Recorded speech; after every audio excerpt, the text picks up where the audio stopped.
Okay, let's have a look at this. So we have the Eight of Wands. Now, this can be, the energy picks up when the Eight of Wands comes in. It can be, it kind of denotes speed for me. I always see this as the minor arcana version of the Chariot. You know, and the Chariot's all about victory. And this is not exactly a victory card, but it does kind of indicate speed, things moving along, opportunities coming in, messages coming in. And I think that's how we get to the messages part, because, you know, messages can be opportunities. And this is a big communication, back and forth communication, very rapid communication. Just be a little careful, you know, Mercury is retrograde. And I don't think that, you know, I mean, I'm saying this when my Instagram messed up on Thursday. So, you know, there can be problems with communications, but often it's that people are communicating differently. They're saying things that they wouldn't normally say because they feel a different way, right? Because Mercury is retrograde. So you might expect someone to say something a certain way, but just double check that, you know, you're getting the meaning right when the Eight of Wands comes up. One of my main ways that I love communicating is by voice notes, because it's much easier to misinterpret something that's written than it is something that's said. I mean, even if something's said, people can not fully comprehend where you were coming from. So it's about being very clear in your communications. But yeah, opportunities coming in, things picking up this week. So there's that kind of energy coming in. What is this to do with? Well, it may be to do with someone who's like this, the King of Cups. So it could be water energy, Pisces, Cancer, Scorpio.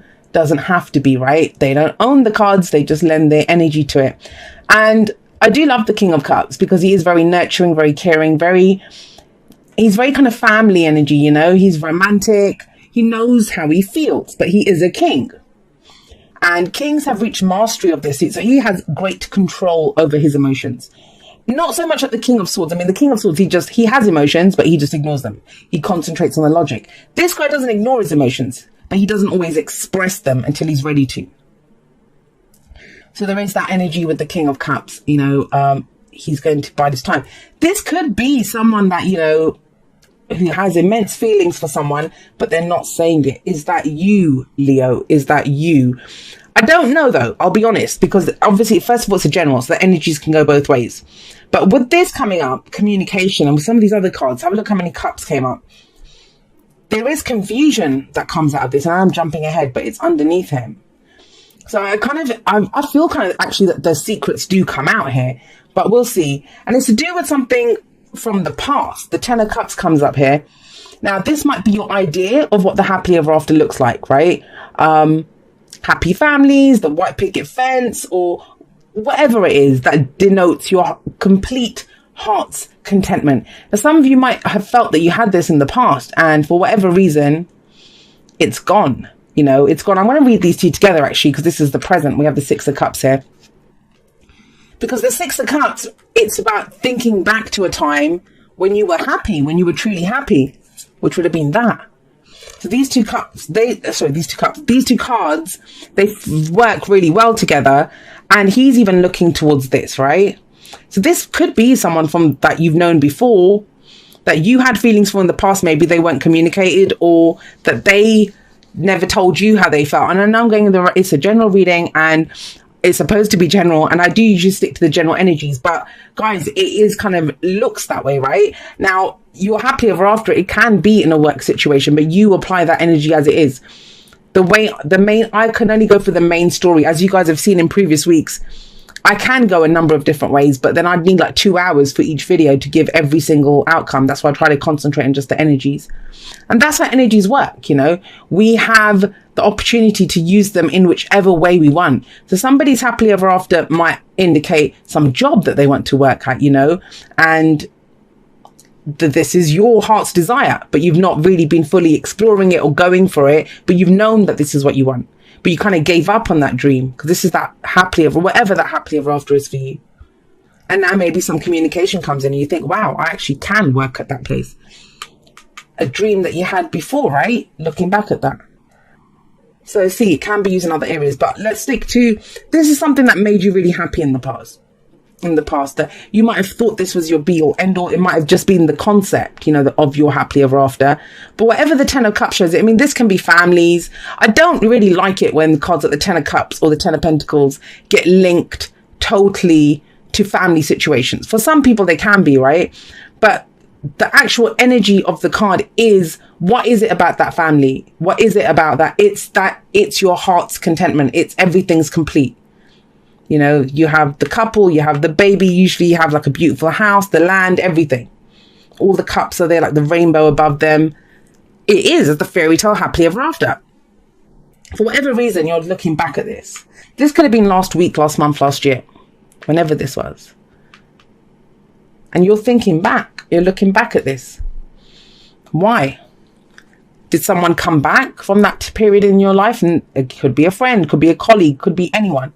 But Six of Cups can be the return of someone, could be a childhood friend.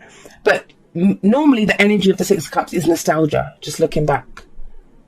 Now, I think you're looking back not of your own accord, not because, you know, you just decide to wake up and start, oh, wasn't that nice when I had this? Because of this. This is sat above it. So it's either going to be an opportunity that comes in now for a wish you had in the past. This is bigger than a wish. This was your everything you had. But for whatever reason, I don't know why it's in the past, why it's the foundation here. Because if it was still ongoing, wouldn't it be in the present or the future? So some opportunity comes in about this. Now, the thing is, with the moon coming here, it could be that you don't know how you feel about it. But with the King of Cups coming here, you do know how you feel about it. There's no way the King of Cups does not know how he feels. There's just no way. He might not be saying how he feels about it just yet, but he knows. So what does that mean? What does that mean for the moon card coming up as a future energy? Well, what it means is you're not sure you have all the information about this. You're not sure if it's too good to be true. You're kind of confused by whatever this is. Now, think about it. You know, if someone from your past is messaging you, they obviously might be that thing of, why is this person messaging me after so long? Like, you know, this is kind of weird. What do they want from me? It could be that. Or like I said before, like a misunderstanding with what was said. Or if you even want that old dream that you had in the past, is it something that you still want? Yeah, you're looking back and thinking that was great then, but does it work for you now? And the moon shows all of that, you know, confusion, illusion. There's secrets here. And the thing is, he is secretive as well. He can be. I know a lot of people don't see him like that. I don't think he's mean. I think he's, you know, that whole still waters run very deep with the King of Cups. He's not ready to say how he feels until he's ready to say how he feels. What the moon says to you is, and if you can, the example I always give is, if you're standing at, you know, the top of a street, you're looking down and there's moonlight, there's spots of moonlight, you can see bits, but there's parts in shadow. And it is a card of illumination like the sun. However, we don't look at what's revealed to us. We look at what's not revealed, what's in the shadows. And when you look at what's in the shadows, you can't really see what's in the shadows. Yeah, I bet you anything, your brain will come up with dozens of things, like, you know, hundreds of things even, saying, oh, there's a wild beast there, there's a hole there, there's a ditch there, I'm going to trip up there, someone's waiting to attack me there. All of those things. But you don't actually know any of that. That's the shadow. That's your fears, your doubts speak into the shadows. So there's only one thing you can do. If you want to get to the other end of that street, you have to walk down the street on faith and go have a look in the shadows. Confront whatever it is that you think is frightening you there. I do feel like more information is needed. I kind of feel that whatever this communication is or the opportunity that comes in, it actually kind of confuses you more. Or maybe it's not even the communication, the fact that this comes in, whatever this is. And I'm sorry, I know it seems quite a specific energy, but that's how it's coming up. It might just be that it relates to one or two people. It's the question mark this week is, do I still want that dream or do I have a new dream? Does that still represent my happily ever after? And you have to consult your heart for that and confront the bloody fears that come up. We all have them, the fears and doubts. Because look at what the advice is. And both of these cards, they lead to the future never just happens, right? So I kind of feel the future energy, the moon, it's about walking that path on faith. But faith isn't blind faith. It's not, oh God, I have no idea. Or, you know, you kind of know there might be like a wild dog out there or something, but you're still going to go. That's not what faith is. Faith is knowing, you know, I know I can trust myself. I know I can handle this. That's why we can go on faith. And that's why we have the Page of Pentacles coming up as the advice. The Page of Pentacles says he's like the student, you know, that does all of his homework. He's doing the revision for the exams. Get more information on this. Try to look at the details of it. Go look at the shadows, right? Go look at the shadows. You don't have to try. I mean, you've got a king sat here. You don't have to trust the shadows. You don't have to trust anything outside of yourself. Trust that you will know your feelings, this, your divine guidance system. You'll know what to do with it. But if any opportunity comes in, the Eight of Wands is usually straightforward. Like, have a look, they're in formation. So, you know, they're usually straightforward, direct stuff. But I can understand, like with Mercury being retrograde, all the retrograde planets, there's a lot of kind of introspection, looking within. Like, what does this mean? Is this really for me? Have a look. Really have a look at what you feel. You know, what are the details, the practical details? Because I think the feeling stuff is all here. You know how you felt. You know now how you feel about this in the present.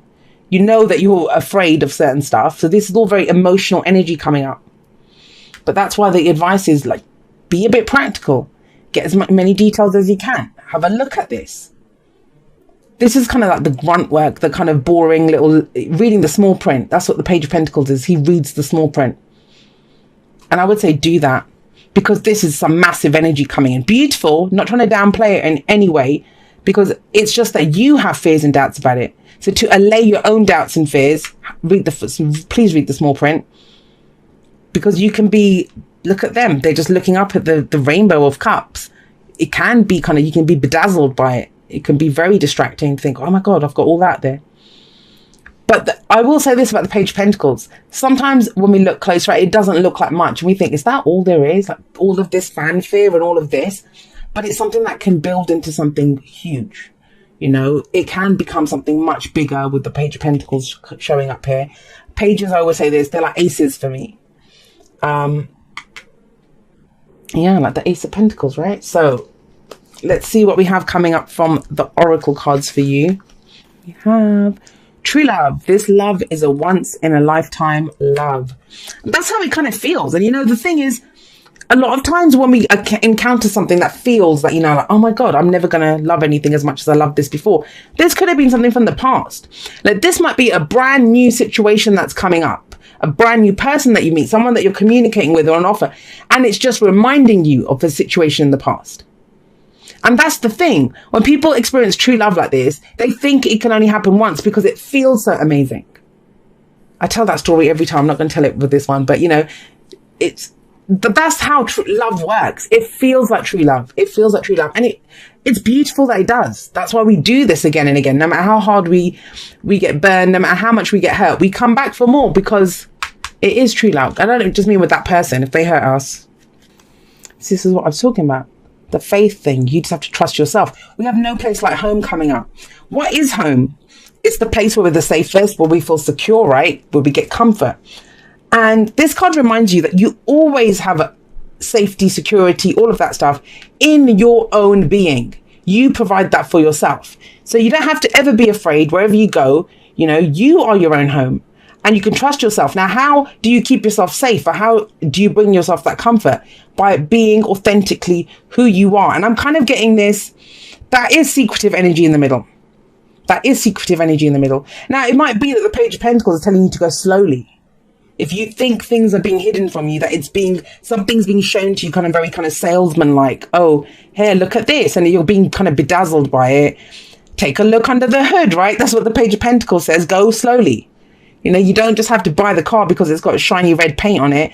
Have a look under the hood. Check it out. See, and I said hood. That's so American. Bonnet. We say the bonnet, but I hang around with too many Americans. That's what the problem is. But yeah, you know, it's very much this energy of, it's okay to go and explore it. Whatever this energy is, however you're feeling, it's fine to go and explore it because you will keep yourself safe. And this card talks about authenticity. So if you're feeling something, authentically express from that emotion. You don't have to hide it. If you're not trusting what someone else is expressing to you, say that and say, I want more information. Let me have a look here. What's going on? Right. Let's get you a postcard from Spirit. It says, Dear you, human beings spend a huge percentage of life asleep, not just in bed, but the kind where you forget you are a spiritual, immortal being taking on a temporary human form. It's not your fault. Everyone suffers from spiritual amnesia once in a while. As you develop an identity and ego, you begin to see through the eyes of a small self and have less connection to your soul self. You may not recognize this is going on, but you sure can feel it. We're here to remind you to look through your soul's eyes and see that magic is everywhere. Infinite potential lies in spirit, who is teaming with you to fulfill the contract you made to contribute to the evolution of the whole world. Wake up and remember that all the help you need is orchestrated in the invisible realms. Your mind, in alignment with divine intelligence, is unstoppable. The world is yours to co-create. You are so loved and we are all behind you. And I'll say this. I mean, I know wands for me, that's the energy that we put out into the world. So that is kind of manifestation energy, but you have that underlying. But then it's our emotion, right? That's our vibration. How do you feel about this? That's what you need to get to the bottom of this week. How do I feel? And that might be why you want to go slowly. That might be where you want to take things apart and have a look at it properly. Say, well, do I really feel that way about this? Or am I just remembering how I used to feel? That once upon a time, this would have been an amazing offer for me, or this is what I wanted. Do I still want that though? And if you don't want it, why? Is it because of fears and doubts, or because you have feelings for something else now? Because the King of Cups, he always knows how he feels. And you know, if you watch my last week's videos and I talked about being awake and asleep and all of the stuff, I don't usually like those kinds of terms, but you know, they are words, and unfortunately, you know, semantics is a thing. I think this is about waking up to how you feel now. Sometimes we can have a dream in the past that was amazing, but we might not want that anymore because we change, right? We do change. And this, like I said, it can be last week, last month, last year. You may not want this anymore, but it is an opportunity nevertheless.